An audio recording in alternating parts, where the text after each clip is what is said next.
ስንት ዓመት በኋላ መሰለሽ? በጣም ቆየን ተራርቀን። በጣም ብዙ ለስንት ዓመታት ለአራት ነው 3 ዓመታት ለ4 ዓመት ተራራቀን። የዛኔ በጣም እንዋደድ ነበር እና መልሰን በዛ በ4 ነው በ5 ዓመታችን ተገናኘን። አባቷ ሞቶ በለቅሶ ተገናኘን። ሁሌም እንገናኛለን እንኳን እንነጋገርም እንጂ ግን በለቅሶ ደግሞ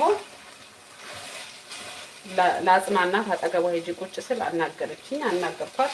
ቀጠልን እንደገና በአዲስ ማለት ነው።